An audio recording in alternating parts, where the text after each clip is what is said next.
Debout Congolais, unis par le sort, unis dans l'effort pour l'indépendance. Nous devons ensemble avoir conscience que nul autre que nous-mêmes ne viendra sauver notre nation et que cela exige de chacun de nous une mobilisation tous azimuts.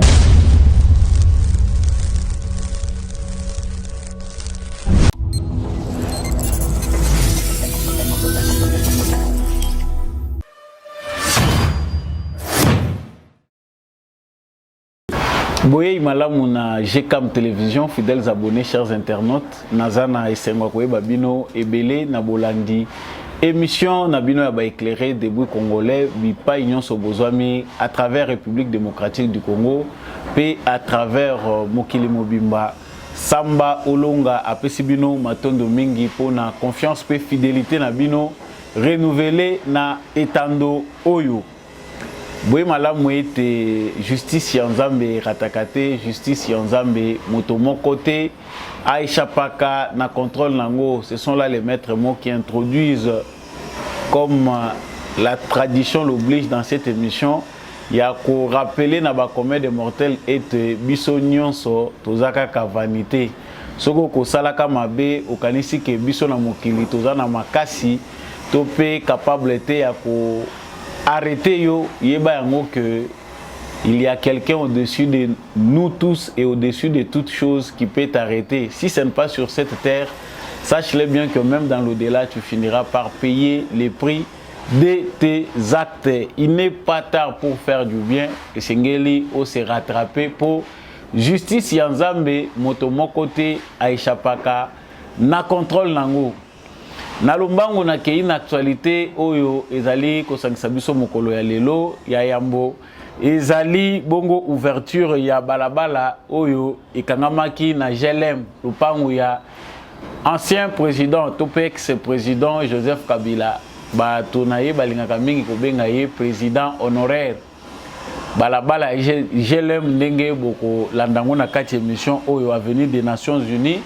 Ils allaient ouvert au public, les passagers nyonso ba emprunter désormais balabala wana ifungwami bokona bilili na kati na émission oyo kasi yango ezali esengote pona ba proche ya Joseph Kabila topé ba membre ya parti politique na ye batikali fidèle na ye en tout cas bazali komona ngo comme provocation pona bango ezali respecter digne à son rang na ancien président Joseph Kabila à qui on doit tous les respects parce que Yemuto a memi Congo na mo pepe ya démocratie tozali komona lelo ezali grâce na ye alors to ko continuer ko inquiéter kaete to pe ko zokaye pour cible on peut toucher à tout le monde sauf à Joseph Kabila wana ezali propos ya ba fidèle ya Joseph Kabila kasi yango nde pekisi te mibeko esala musala nango tongo lelo ezaki ya makambo ba militaire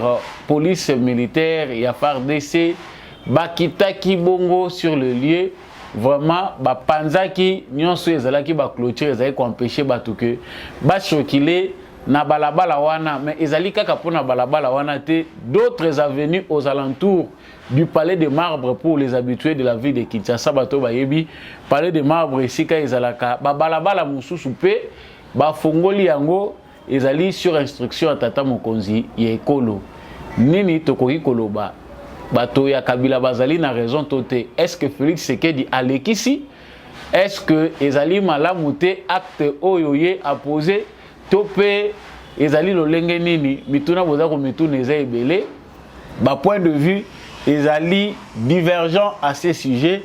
Nous allons dans cette émission tenter d'en parler parce que ezali information phare ya mukolo ya lelo tokoye ba pe komona ba lettre oyo komamaki ndenge nini président de la République à instruire na chef ya commandant ya garde républicaine pona ko sala yango tokotanga pe ya ministre ya urbanisme sangwami balé tokolobela na kati ya émission na biso tokolobela mission oyo ezalaki envoyé na Goma par rapport ya drame oyo koyaki ya bandeko na biso 43 ya wazalendo bakufaki na affrontement na ba garde républicaine, ministre de la défense, ministre intérieur et puis pe ba ministre Moussou bazalaki sur les lieux ba ke kokutanana ba gouverneur militaire. Mais déjà rapport ya mission na bango ezali kotalisa que des officiers ou officiers armés bazalaki arrêtés depuis lobi mukolo ya dimanche dans le cadre des enquêtes sur ces tueries. Il s'agit bel et bien du colonel Mike Mikombe qui est chargé des brigades interarmées de la garde républicaine et du commandant Bawili de la 19e régiment. Pardon.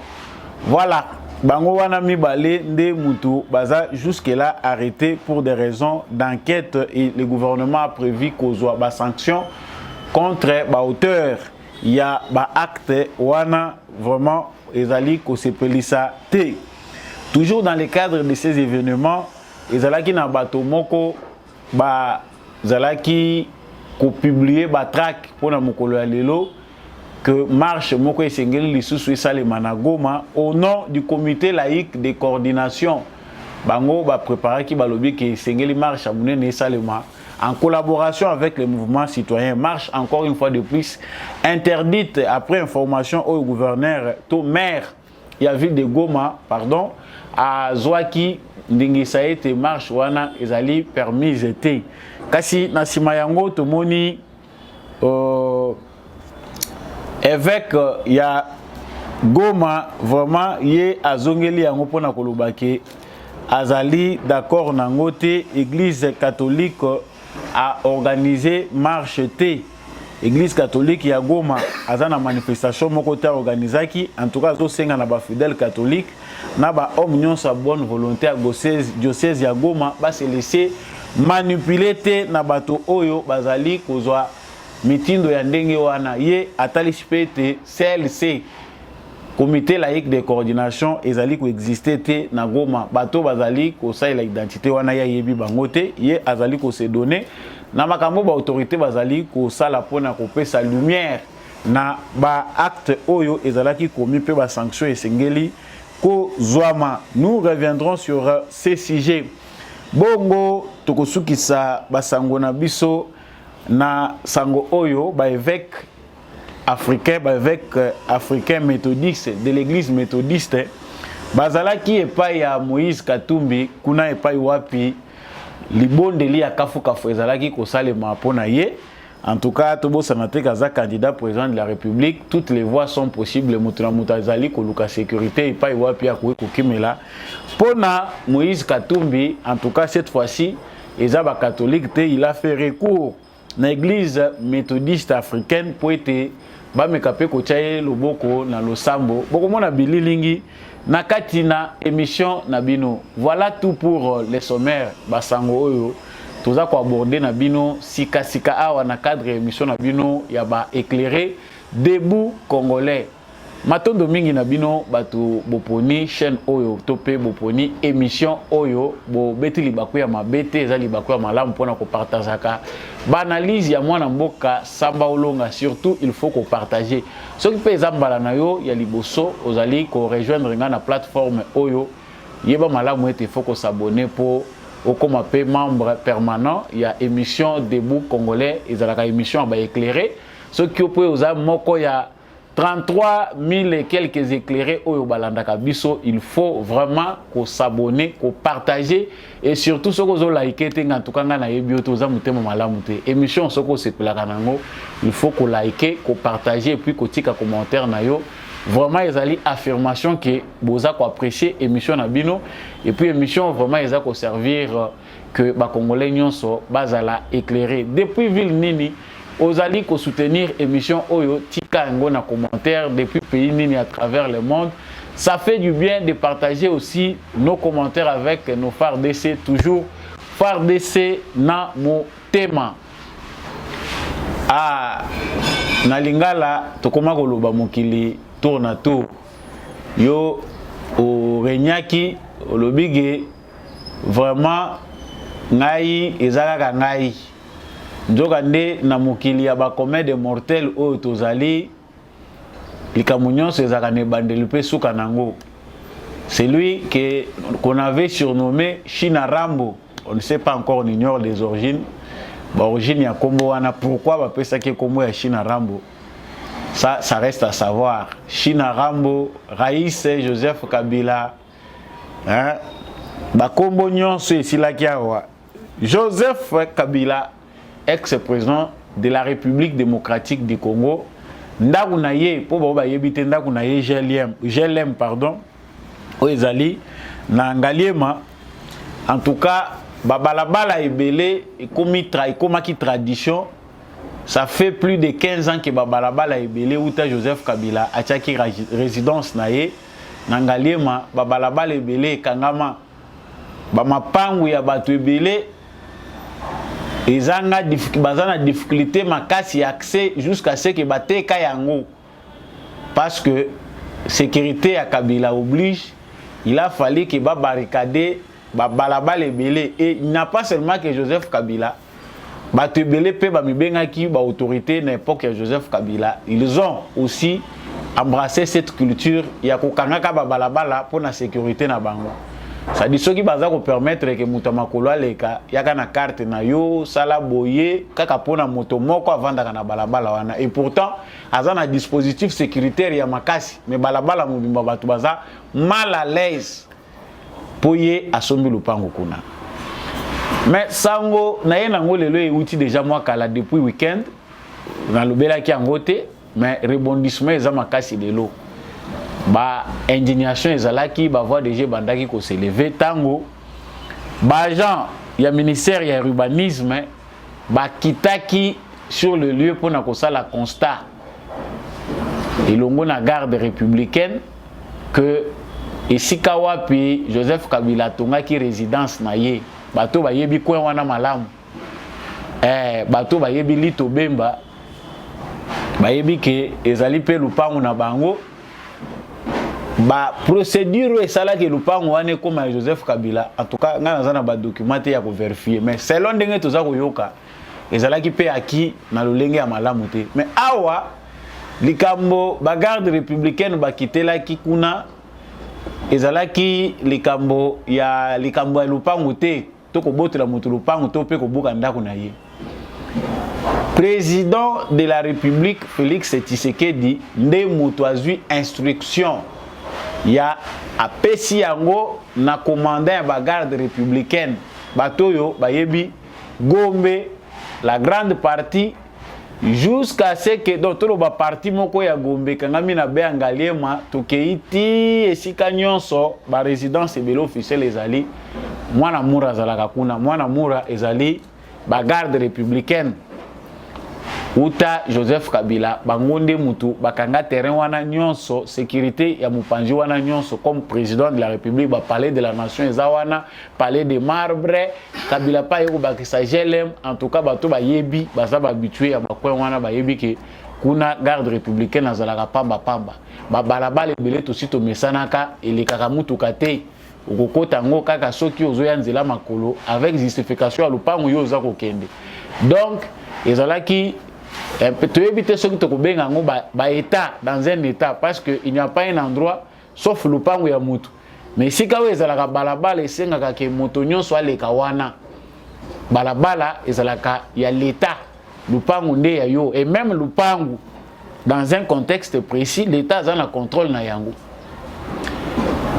lelo oyo tolekaka facilement na palais de la nation soko ya 24 au Katishi boulevard du 30 juin au Keio wana l'équipe place des évolués balabala wana nandingo zo le palais de la nation ko le kapeli boso parler de la nation ozui selfie na yo ça dit to koma ko le kawana oya la makolo ozala na mutuka na tango Kabila ezalaka te Félix Tshisekedi tango aye en tout cas il a pris des mesures après le temps à revoir sécurité na ye malamu amoni que en tout cas pourquoi ko pekisa batu balabala ezaya batu nyonso bakangango kaka pona président de la République alors que batu ba emprunta ka voix o ezali nzela ya batu nyonso eza kitoko te eza ko pesa pe image ya malamu te na mboka lelo tozala ka fier na kokendo kangela bino photo kuna bomona ndenge ezala bino bato boyana lususu te Joseph Kabila 4 ans yango Félix Tshisekedi aza président batuna kalikambo wana te bato yo pe ba yebi ngalie mamalamu ozalaka na ma campagne pour ya kobima na kitambo magasin la dernière fois j'étais sur la moto pour na kolekela nzela wana malamu okende no kokanga mata na bouchon ya tronçon oyo to ba boulevard Lumumba eza kokende na aéroport malamu okangamela kuna ke okangamela na banzelo ya ma campagne olekela na banguma wana c'est-à-dire embouteillage soki landani mituke kangami boye c'est beaucoup ça la 1 heure du temps 2 heures du temps mituke boujaka te za ko luka kaka bavwa nini côté la boye bimela boye zongela boye ezali na difficulté moko makasi o il faut kotana na commune wana po na kofungola bavwa d'accès mususu babalabala nyonso ezingi palais de marbre 4 au total ezaki barricadé au nom ya sécurité ya bato bavandaka kuna plus Kabila plus de 15 ans mutako konyata makolone kuna te pourquoi parce que sécurité ya Kabila soki ba permettre que bato bayaka kolekilaka wana le président sera en insécurité eza quartier moko ba konzi bazalaka kuna moye kuna yo lekeleza te na bato pe basabitwa bato bele ba mekaka kutu te encore ko congolais pe ko banga ndreza kana ngona makila bato ba mekaka kutu te ke o sazarder okende ko tcha lokolono kuna soki ozwi ba disposition ke okende ko leka na ba coin wana tu ne peux même pas aller à pied en tant que visiteur na kende ko tala attaque na quartier ngweza ka ndenge nini tu as peur po ebi ke soki ba lokotio na ba militaire baza kuno ozokende wapi autour beti munoko o te na bandaye ko leka ba lokotio destination inconnue c'est parmi les coins de la capitale oyo bato babanga ka kotambola même na makolo boye ozano na posa kotambola molobi quartier wana kuna na ocha makolo te mais Félix Tshisekedi ndazwi mokano wana alobite en tant que président de la République na ebisio commandant ya garde républicaine babalabala nyonso bokanga parce que babalabala ngo ekangamaki pe na bagarde républicaine Kabila utiliser la même garde républicaine bango nde bakanga kanga babalabala wana au nom de sa sécurité. Les gardes républicaines ils allaient sous commandement de Félix Tshisekedi Yemoko. Commandant, premier commandant de la garde républicaine est Félix Tshisekedi. Commandement non sur la garde républicaine et Outake Panaye. À lobby kende bo fongola babalabala wana. Le numéro 1 de la garde républicaine c'est aussi référé au ministère de l'urbanisme. Donc ça la ngobiso moko te to keka mamoto bante. Babalabala we izaka penda balabala eyebani na cadastre ministère ya urbanisme ayebi ndenge nini cartographie ezalaka tokende kuna bango batinda batu na bango balakisa biso banzela nyonso ndenge makambo ezalaka po tango biso tokoya ko appliquer force na biso to ndenge nini esengeli kosala et c'est ce qui a été fait. Je vous laisse d'abord image ya makambo elekaki avant pour tout le monde qui peut Jeannette Kabila yaki boza ko sala nini. Suivez d'abord cette image et puis nous revenons.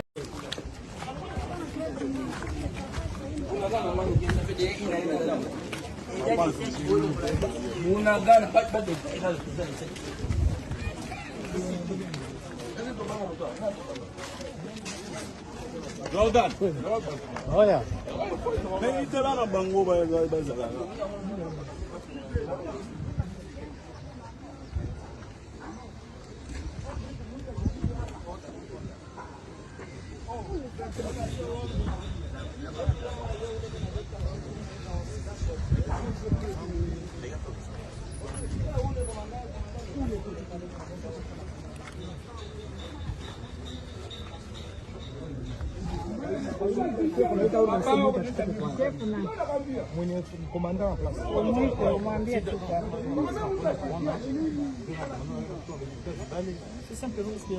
Kwa hiyo sisi wanatuambia wanaenda kuvunja kule ukibambaji cha karibu na kwa President Kabila. Banasema hii inaenda kuwa ruti. Kwa mnakatalia watu kama ni ruti. Sasa tunapita tuone kwenye itatokea setu. Voilà. Wana eza image ya makambo elekaki le samedi. Makambo wana yangwana tango bamoni ki garde républicaine ekiti sur les lieux. Bango pe baye boza ko luka nini bolingo bobuka ndako ya Joseph Kabila. Eza nanu makambo ndako te. il n'est pas question ici batu na bokwa lupangu ngo komaki munena boye ndenge nini wana ezana no dossier mususu dossier o eza a o eza clair eza que balabala ya l'état o ezali pona mutu nyonso ko banda président de la république ti na ba citoyen nyonso ase balabala oyo ekangama pona nini ba chape batol parce que soki yo kangaka olobike éternellement komi ya yo falo tonga mir atie banini na ye alakisa bino na notongo lelo ezaki ya makambu avant to continuer na ba commentaire bandeko na biso batiaki tembe balobi oser suivez d'abord de vous-même comment ba punzaki ba biloko elekaki wana comme ça tozongi.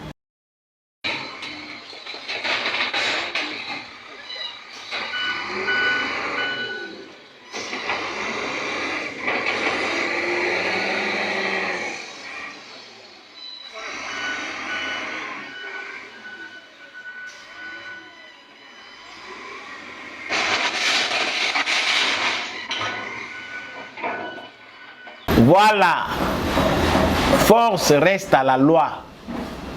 Pour le ceux qui est un règlement de compte, Félix Tshisekedi a provoqué Kabila, Abosani Sika Uta, Mutramutazolo Banandenge naï. Force reste à la loi, les instructions restent les instructions. Oyo ezalaki mission, ezalaki ya kofungola balabala. Et si kanyon so balabala ezali to fungola. Bino bozi balabala botie clôture. Boche bakanga muyibi ba fil barbelé boche likolo bokangi balabala mutu alekate olongwe na yo poza sous président de la république té oko zala tana mutema wana ya kenote par humilité to fongola ngo nanu nazala kananga pete nazana kashamata nazana kingakati jelemi yo nazo ya malem ba fongoli bomoni bien ba na tracteur pe mazawa na balamukela ki bango na tongo. On ne peut pas nous intimider, et ça intimidation té.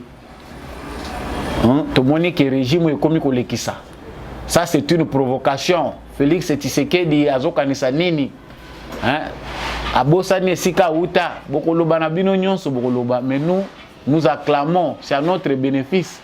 Sans appartenance à un camp, ils ont kosala kitoko te ki babalabala ezala ya kokangama kangama batu baza ko bundana passe ezali mitukeleke belé circulation eza passe na komina ngaliema mais yo kangi balabala mobimba na ndimite ata Eddie Murphy na un prince à New York azalaki ndenge wana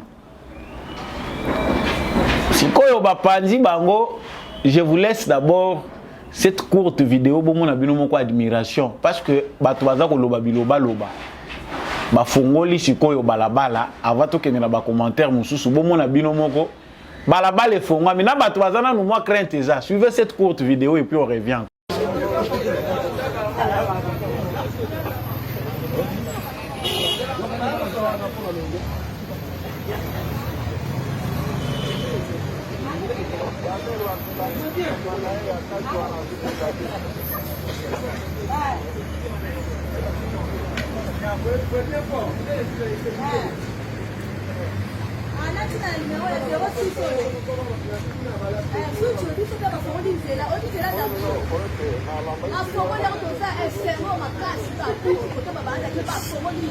Est-ce que vous pouvez passer avec vos motos?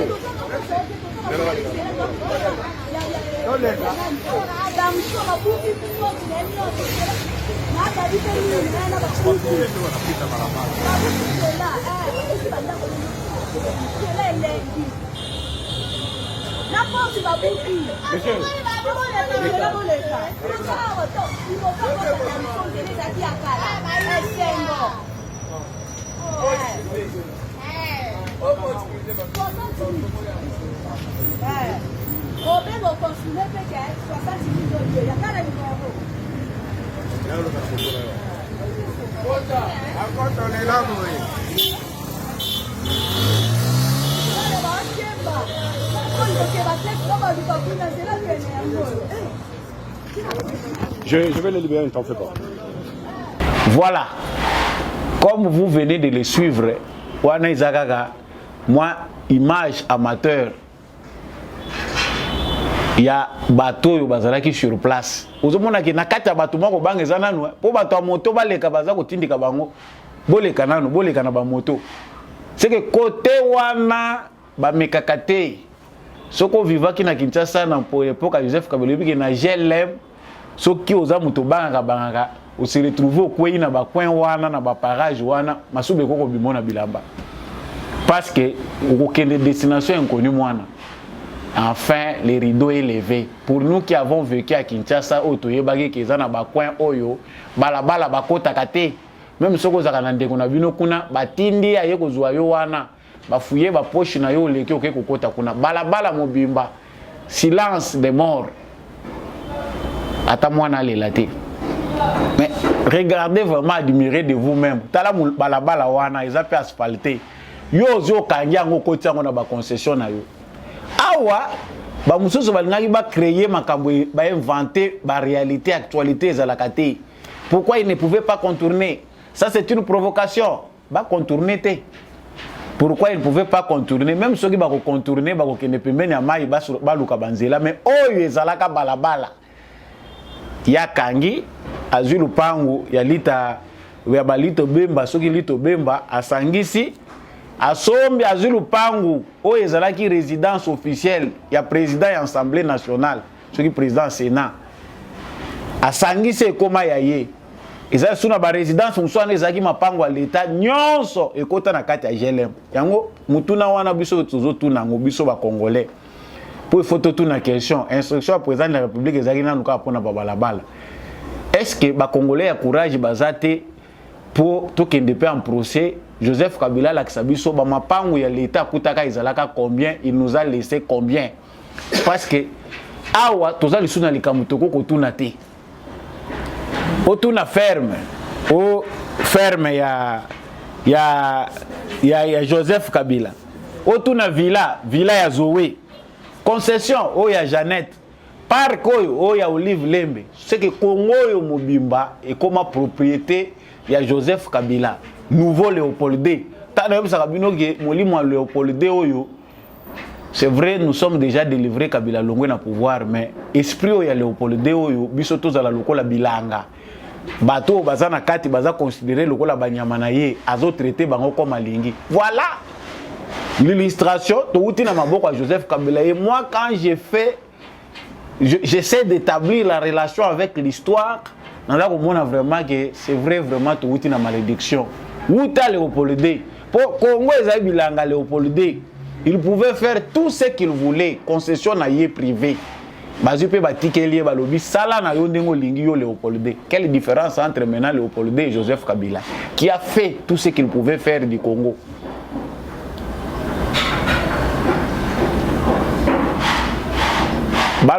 Baloba te basimba bazulu pango azowe Félix Tshisekedi au pouvoir mapango ekoko zalata 5 oh déjà babotoli na maboko azowe azwa ya bato tu as l'argent tu peux engager une procédure normale au somba lupango parce que tu as tous les moyens à ta disposition mais tu préfères opprimer le plus faible pour boto la mapango na bango poto la sabino ke biso mutoza na bokonjo botoli lupango abato mapango wana ekomi kozonga moko na ba procès équitable batebele baza ko récupérer mapango na bango. Maintenant où sont ceux qui disaient bago lupango Joseph Kabila bazo ke nekobuka pona nini est-ce que va trouver un endroit mususu? Il y a des gens qui ont même inventé des réalités qui n'existaient pas. Bemba azako tonga mopanzi ba commandant ya garde républicaine ya Tshisekedi baza pe ko tonga balobi vice premier ministre kuna azako tonga yangwana baza ko luka babuka GLM pour ba créer nzela te nzela ezalaka wana déjà bandakala makambo biso toyoka kana musika nanu pe okoma wana te oyebite ce qui se passe. Allez maintenant fouiller tous ceux qui ont raconté des aventures na mikolonio seleka qui a banda samedi. Voilà Tshisekedi veut provoquer Kabila. Là j'entre maintenant dans le vif du sujet. Tshisekedi ne provoque pas Kabila. Kabila nous a pris en otage. Et si Tshisekedi ne le fait pas, c'est qu'il a trahi son serment. Tout ce qui appartient à l'État doit être retourné à l'État. Et ça va bien commun.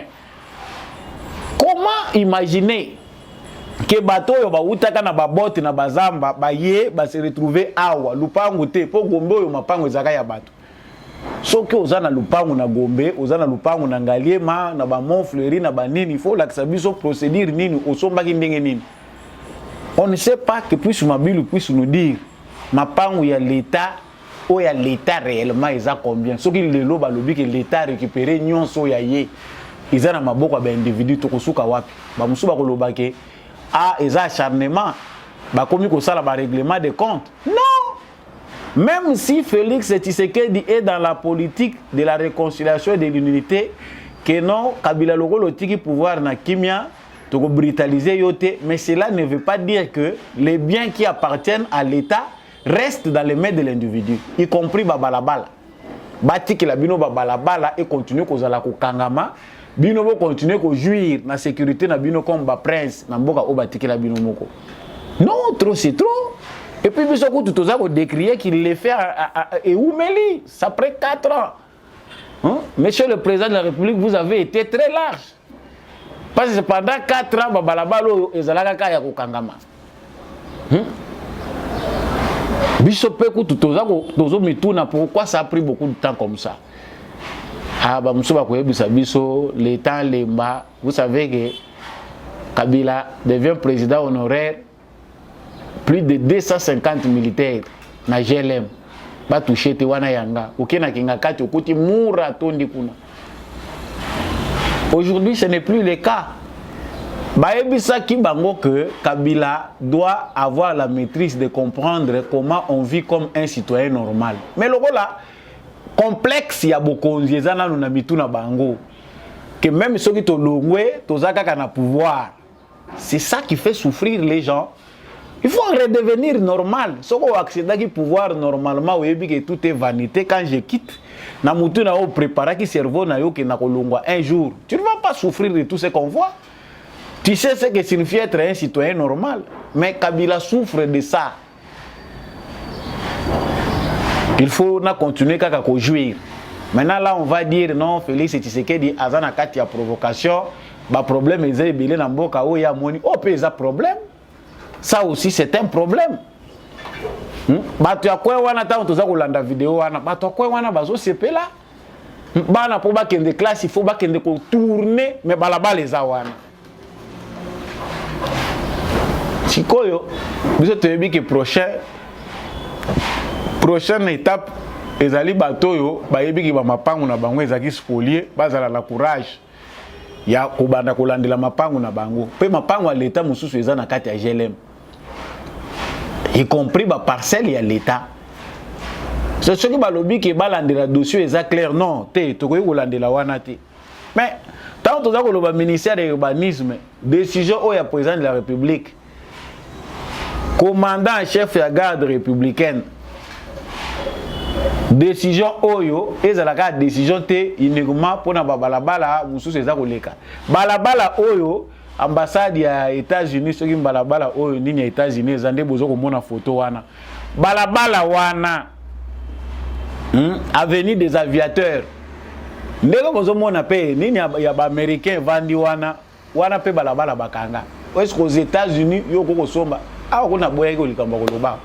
Kabakata na concession yo 7,8 km américain bazua ceux qui combien de kilomètres ya mètre 7800 mètres carrés na Gombe na yebite ceux qui ambassade na biso na États-Unis d'Amérique bakoyi kozwa même 2000 mètres carrés na yebite politique américaine ceux qui permettre que ambassade ya République démocratique du Congo na États-Unis ezwa ta 2000 mètres carrés mais c'est 7800 mètres carrés. Binomoko boyebi déjà c'est combien de kilomètres? Mais espace wana eza na Gombe, l'État congolais n'a même pas un espace comme ça. Il faut revoir beaucoup de choses. Ce qu'est en train de faire le président de la République Félix Tshisekedi ezali peko éliminer une forme d'insécurité oyo evanda na babalabala wana batu bakota kati. Surtout qu'ils sont le long du fleuve. Biso toza na droite ya kokende koleka na babalabala wana to kende kozwa accès na fleuve. Bande konanga l'autre aspect c'est l'aspect sécuritaire. Eza na babalabala oyo eza barricadé. Ezali source ya insécurité na ville ya Kinshasa.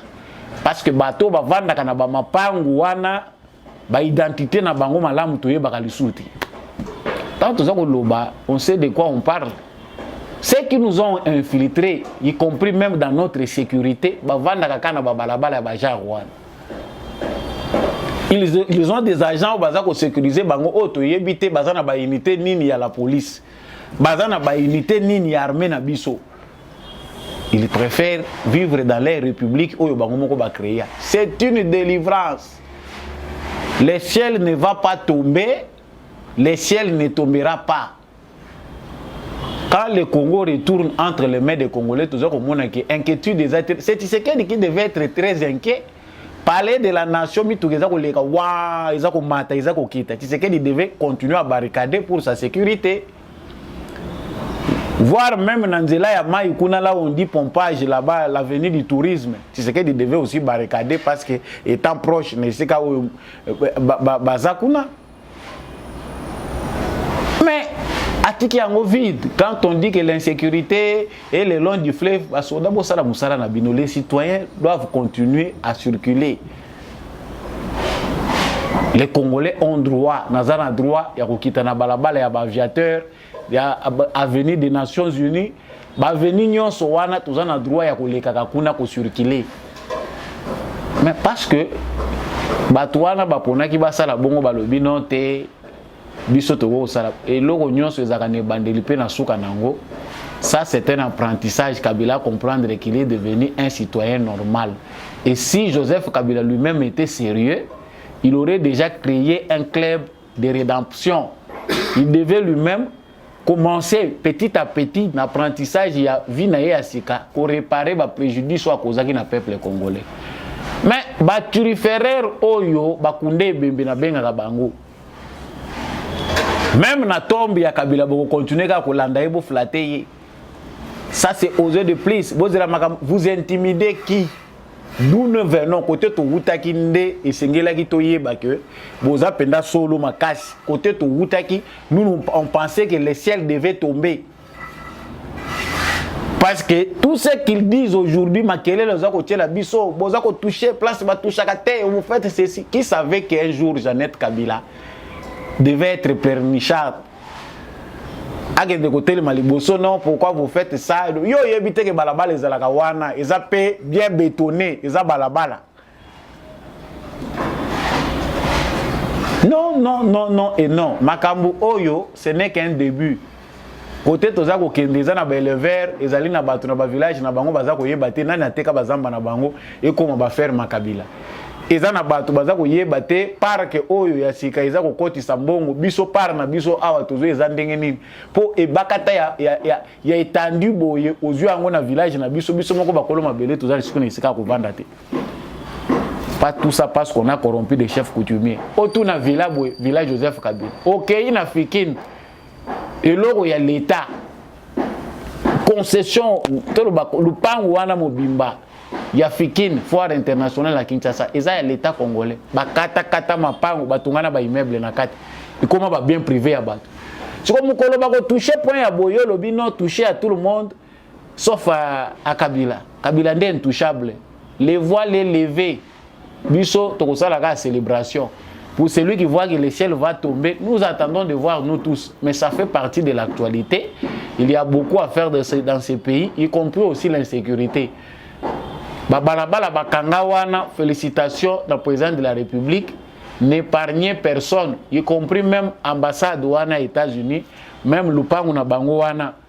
Babalabala ekoko kangamate ambassade de mon côté, lupangu mon côté, il y a des sujets étrangers et que sala ke ba congolais ba lekana balabala wana. Nous avons dit Sango yami balé tozali kolobela awa tomoni ke poso elekaki tristesse ezalaki indignation ezalaki bandeko belé bokomelinga à partir à est bolobi to retirer confiance na président ba mususu balobi non ça ne va pas comme ça. Si la garde républicaine doit tuer la population, nous ne sommes pas d'accord. Mes frères et sœurs, je reviens à mon propos. Il y a fois passé, nous faisons tous notre lecture des faits. Makamundenge lekelaki pe ndenge situation sécuritaire ezali.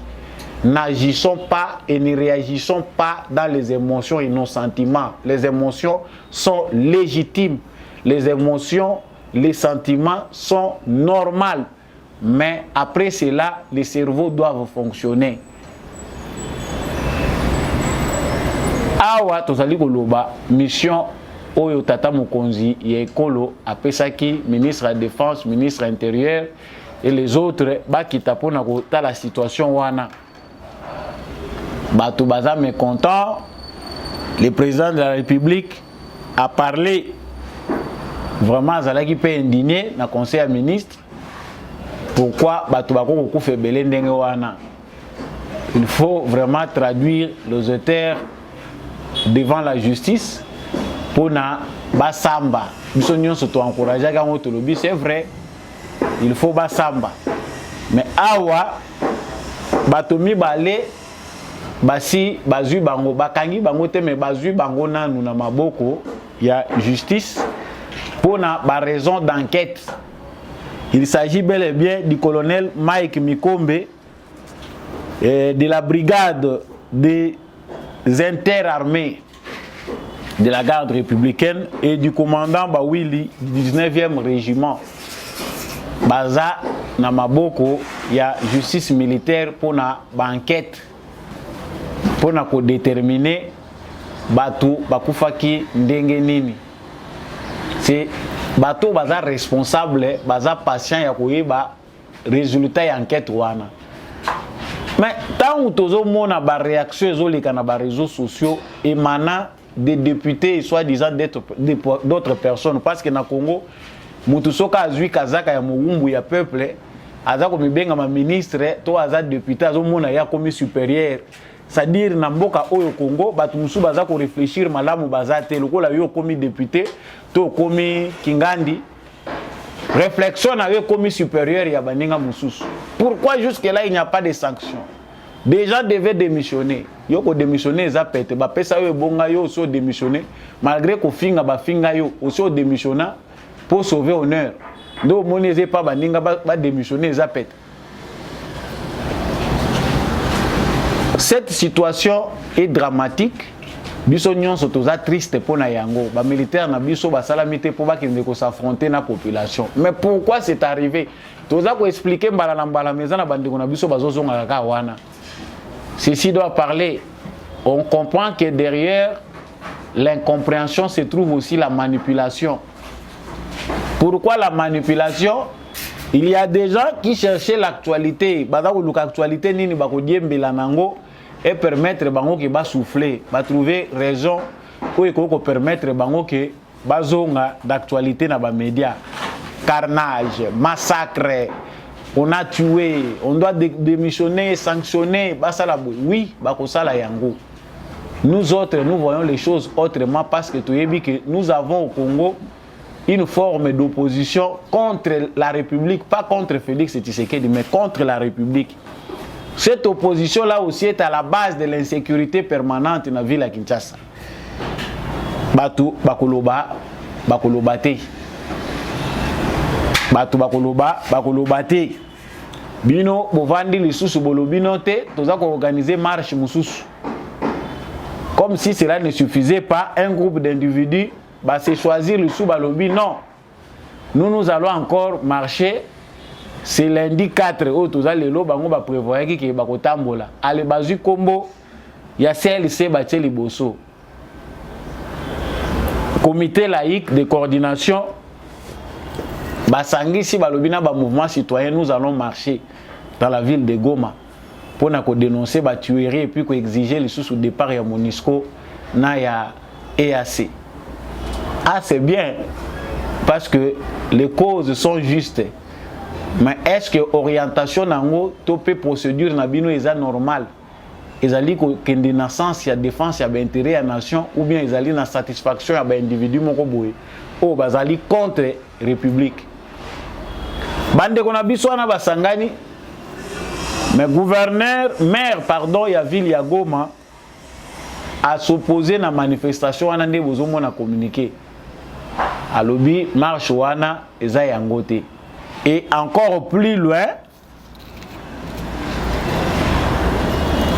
pour l'église catholique, Monseigneur Michel Ngumbi oaza évêque ya Goma alobi église catholique ezali na importance te ya organiser ba marche pour na moment oyo ba manifestation to ba ville morte eza importante te. Donc ba fidèle catholique nyonso aza ko benga bango na unité, ba hommes, femmes de bonne volonté du diocèse de Goma doivent être prudents et ne pas se laisser manipuler par qui que ce soit. Donc cette manifestation qui devait encore être organisée, ou déjà publiée dans les réseaux sociaux, il y a encore une autre manipulation. C'est vrai, il y a Batumoko, baza ko usurper identité de l'église catholique, balobi biso tozali en collaboration avec l'église catholique CLC, tozali ko organiser marche mususu. Yango évêque alobi makambo wana ya yebi yango te bango baza ko suivre de près makambo oyo gouvernement aza ko sala pona ko établir en vérité pe ko sanctionner ba coupable bato baza ko s'hazarder ko bima na balabala na ndenge na bango etali bango. Et quand on regarde visiblement, la ville de Goma n'est pas encore épargnée d'une éventuelle menace. La menace ezali ko continuer lokola ba moni que gouvernement il y a RDC basali effort que ba renforcer makasi Goma pour que aventure et ça le maté ba s'infiltrer maintenant na kati ya population. Il doit y avoir des frustrations musu tozo kanisa keza normal tozo partager ba même point de vue njoka nde motivation ya batu mususu eza kuute pai mususu ezali ko répondre te na ba intérêt ou biso nyonso toza ko défendre. Yango cher jeune na Goma pour na kolandisa maloba ya évêque Monseigneur Michel Ngumbi, l'église catholique, il faut kozala prudent. Manipulation kozala lisusu makasi, surtout à la veille de l'élection oyo. Batu balingi ba élection te, balingi ba amplifier situation sécuritaire. Si vous jeunes, vous vous laissez distraire par les opinions des gens, oyo boyebi ba motivation na bango te, la suite vous le savez vous-même. Sango tokosuki sanango awa ezali sango oyo naza kolakisa bino na vidéo kala mingi te ba évêque africain église méthodiste baza ko sambela pona candidat président de la République Moïse Katumbi. Bon, bien que nano a déclaré ta na droit à le sambo. Suivez d'abord cette courte vidéo et puis tozongi.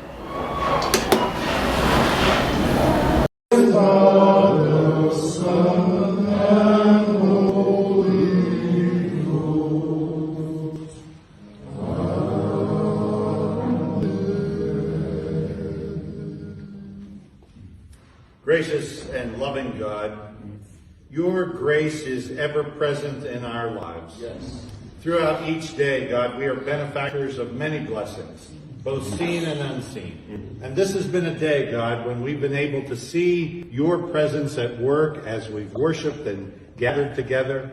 We've experienced your grace in the fellowship with one another. And now in this moment, we experience your grace in this lovely home with our gracious host. We are grateful, oh God, for all that you have done for us. You are so good to us. Yes. So very good to us. Yes. To afford us opportunities to be in relationship with one another, to give us opportunities to feel your sustaining presence in our lives, and have moments like this where we might lay hands on a special servant of yours and ask for your blessings. We pray your deepest blessings upon this home, that it may be a place of peace and grace. We pray for the governor, Lord, that you would lift him up as a leader among leaders, that you would give him strength and wisdom, courage and resilience for the days that lie ahead, that you would put words on his lips and thoughts in his mind that not only would lead people, but would also be glorifying to you. And so we give you thanks, O God, for the opportunity to lay hands on this your servant and pray these deepest blessings upon his life, his family, and his work. Thank you, God, for giving us such gifted people that we might be able to be led and be in partnership with one another. So we pray, God, that you might sit with us in this place tonight, that you would walk among this place tonight, that you would touch each nook and cranny, each person in this place, and that you would enable us, oh God, to realize the special moment that we're in, to be able to center our lives around one another in this time. Voilà. Wana bomoni ezali Moïse Katumbi, ex-gouverneur ya Katanga, candidat président de la République. Yepe azali ko recourir na oye komi tradition Félix Tshisekedi asalukaki makambo. Depuis longtemps, biso toyebaki teke bato bafuka makambo baza ko intercéder pour na bango. Mais Félix Tshisekedi a déjà fait ce qu'on appelle ici enlever les rideaux. Acha fongola qui déjà balisé chemin. Mutu nyonso aza candidat, il faut fukama basali na Nzambe bachaye maboko pour azwa bénédiction. Nous avons très longtemps parlé de l'église catholique, mais Moïse Katumbi a s'arrêté quand il y a une église catholique. Vraiment, tout le monde qui a sa bénédiction, il y a un évêque, il y a Tata Cardinal a sa bondier na maboko ya Nzambe, a sengi na ba fidèle nyonso ba sambela pona frère na bango. Mais leurs frères, lokola zali kolinga kokoma président na mboka we eza laïque, amonika koyi kosuka kaka te na Église catholique yango moko. Yango ndenge bomoni wana frère na bango a recourir pe na église méthodiste africaine. Mais to moni mundele wana za ko sambela na anglais, en tout cas prière eza ko toka makasi. Ngape na yoka kananga anglais te bino ba anglophone boko yebisa bino makamuni eza ko leka kuna. Mais to moni vraiment que la prière est bonne.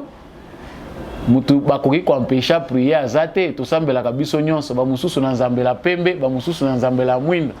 Ba mususu bapelisaka mwinda na moi, ba mususu bachaka ba bougie, biso pe ba mususu to chaka na biso bougie te to chaka eloko te toyebi ke Nzamba yoka kabiso. Mais oyo ezali nango pona ba méthodiste baza ko prier pour Moïse Katumbi. Mais quand on va dans le fond, c'est que moi j'analyse c'est de la manipulation. Comme peuple oyo alinga Nzambe mingi malgré masumu balingi kotika te, léthargie legi mingi. Bayebi que faiblesse à congolais la kana Nzambe na congolais soka monika muto abeti cravate alléluia amen iratakate.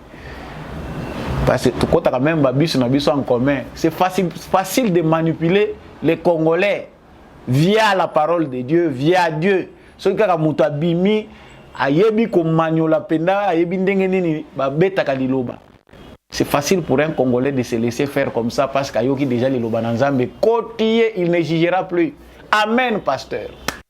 Yango moni ba aventurier belé baza ko s'aventurer dans l'espace politique ya République démocratique du Congo. Et logique wana po tango za ko lingo ya ko kamba batu il faut yeba bango malamu. Basi ba yebike au Congo amen iratakate. Yango yepe ayena ba nganga ya Nzambe cette fois-ci ba méthodiste ba cha lo sambo. Mais lo sambo ba hypocrite pe ezali ya ba falisai.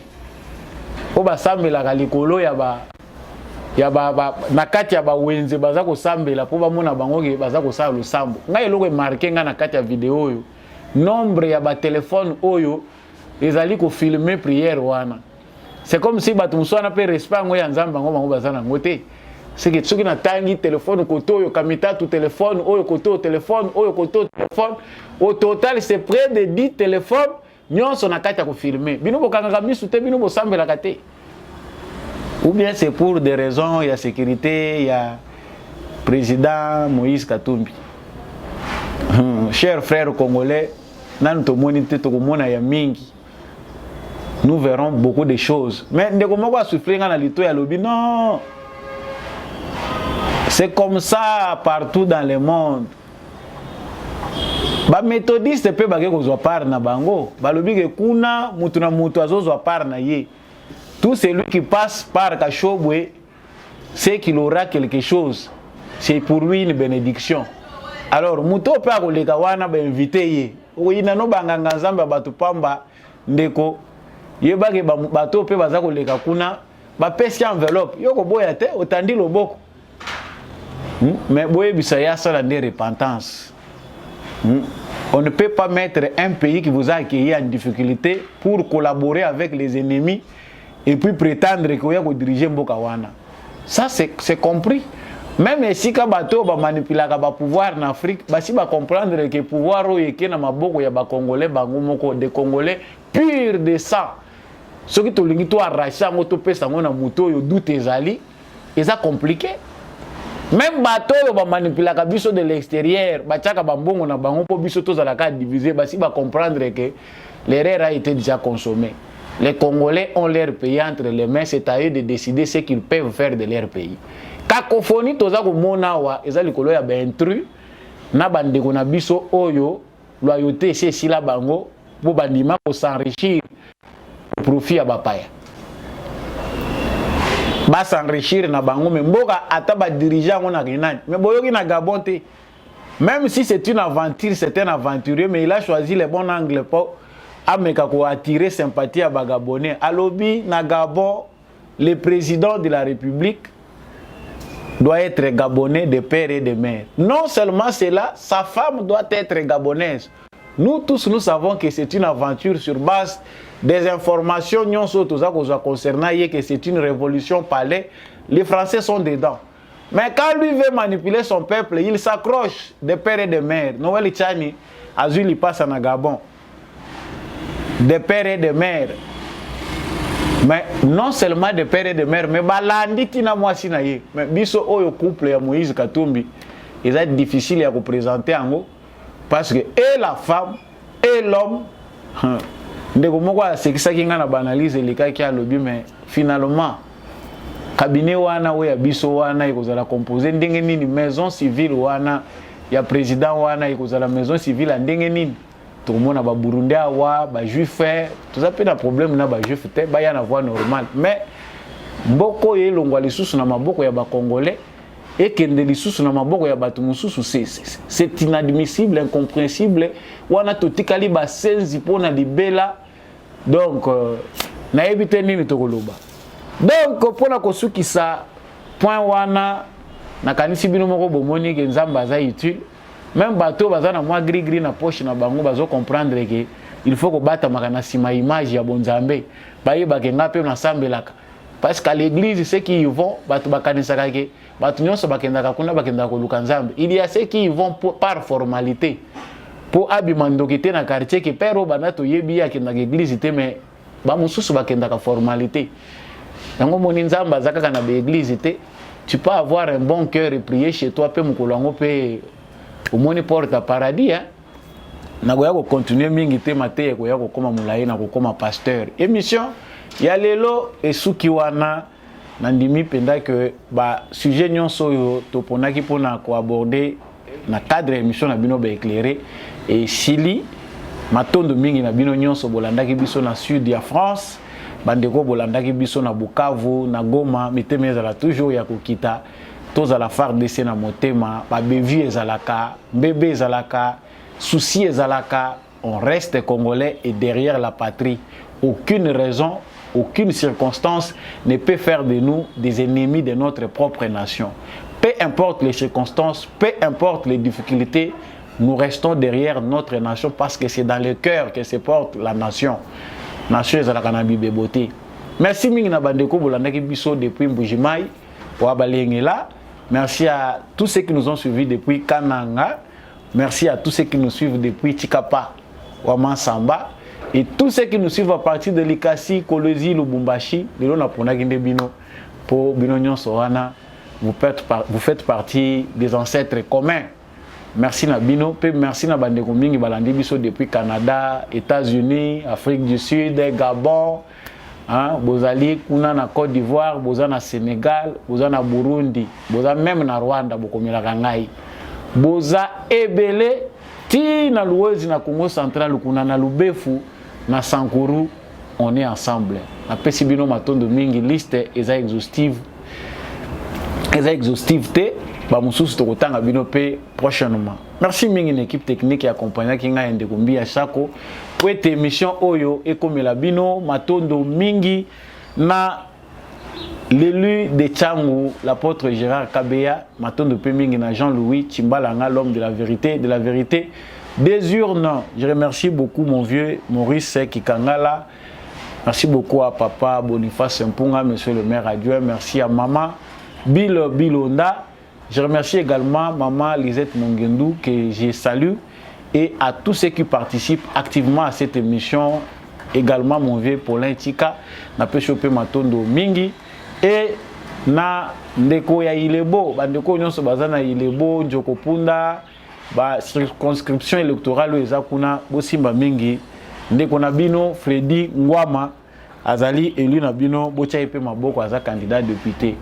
Vraiment, je vous remercie de l'attention que vous avez accordée à cette émission. Restons debout, unis, bon mokona bolingo, yango vraiment de sengeli po Congo. Et kende diboso tika commentaire, partagez émission oyo, likez, ngai na bino, tumonani prochaine.